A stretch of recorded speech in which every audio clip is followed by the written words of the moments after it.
Hey folks, so in this video I just want to share a few lessons that I learned from my failed side project. I ran a curated learning platform back in 2021 and I worked on it for like 6 9 months, and yeah, I didn't make any money from it. But I received 200 signups, and like a few people generated certificates from my platform, and a lot more people did some courses, or at least a portion of the courses that I had on the platform. So basically, I curated content from YouTube to reduce the noise, right? To find the best content easily and learn things in a more structured manner without the distractions of YouTube. And I kind of found better ideas, I guess, and I didn't continue that project.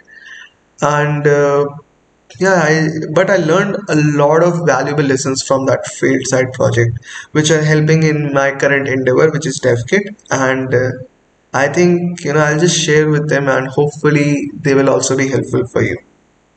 So you can have all the fun with your side project. So this is like a transcript. This is like an article I wrote, and I'm just making a video on that. So I'll share the link for this article, and you can, if you prefer reading, you can just check out this article instead.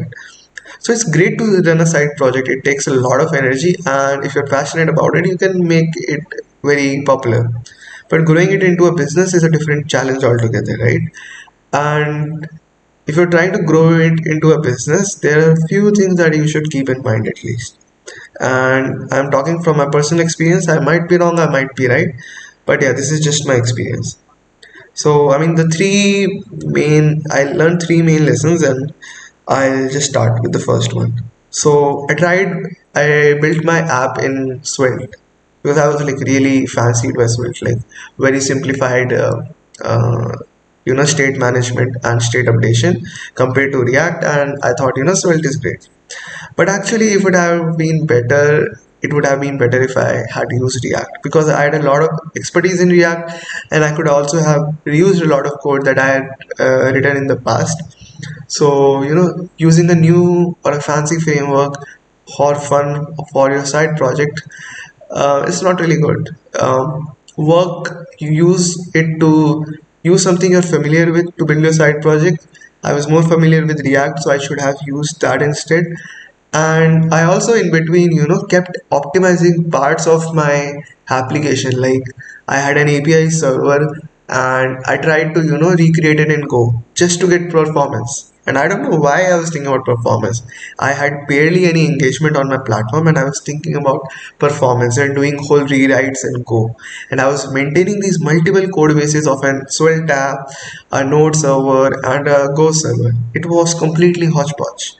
If you are a single person, you should just build a monolith, because microservices are helpful when you have teams, right? It's usually better to start with a monolith, and I should have done that. And right now in my DevKit project, I am using Next.js application for everything. API server and extra endpoints. Like I just try to fit in everything in my Next.js app. So it helps me to track things much better. I'm just not creating these different microservices for everything. Just build a good monolith first, and then eventually, when you build a team, shift to microservices. Right? Don't start with microservices in the very beginning. And yeah, that was the first lesson. Don't write your code base in a new fancy framework just for fun or performance and convenience. The second one is don't reinvent the wheel. I rewrote my side project in SvelteKit, right? Previously it was in Svelte, and then I rewrote it in SvelteKit, which is weird, just to get SEO optimization. And I mean, okay, SEO is a great strategy, but at that time I shouldn't have focused on that. I should have focused on making the product better and making the product reach through the audience through social media or personal outreach. And because SEO is a very long game, and you should have some people to help you out in that. So I would not recommend that personally. And yeah, a lot of stuff I recreated. I should have used component libraries instead. Try to spend some time in finding good component libraries. That would have given me a better ROI on my time. And yeah, that's another big lesson. And the third big one is build it and they will come. That's a big fallacy. As engineers, we think that hey, if we build a great product, people will come. But no, sales and marketing and getting people to your platform is a different problem altogether. Building a great product and having, you know, great sales or engagement on your platform is kind of mutually exclusive, right? I mean, we talk about product led growth, that's there, but usually in the very beginning, right, it's very mutually exclusive.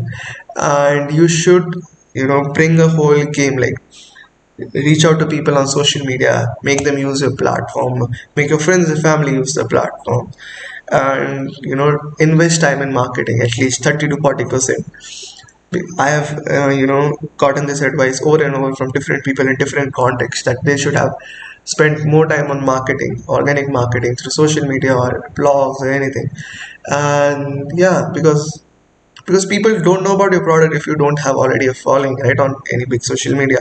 If you don't have a personal brand, so you need to invest time in that, build a personal brand, make people aware of your platform.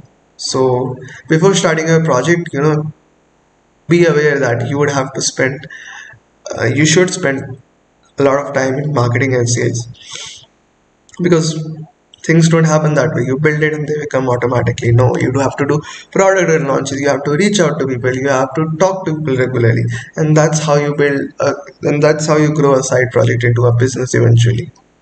So yeah, these were my few learnings, and if you resonate with them and if you have more learnings, please do share them in the comments section. And if you like this video, just give this video a like and subscribe to the channel. And thank you for watching.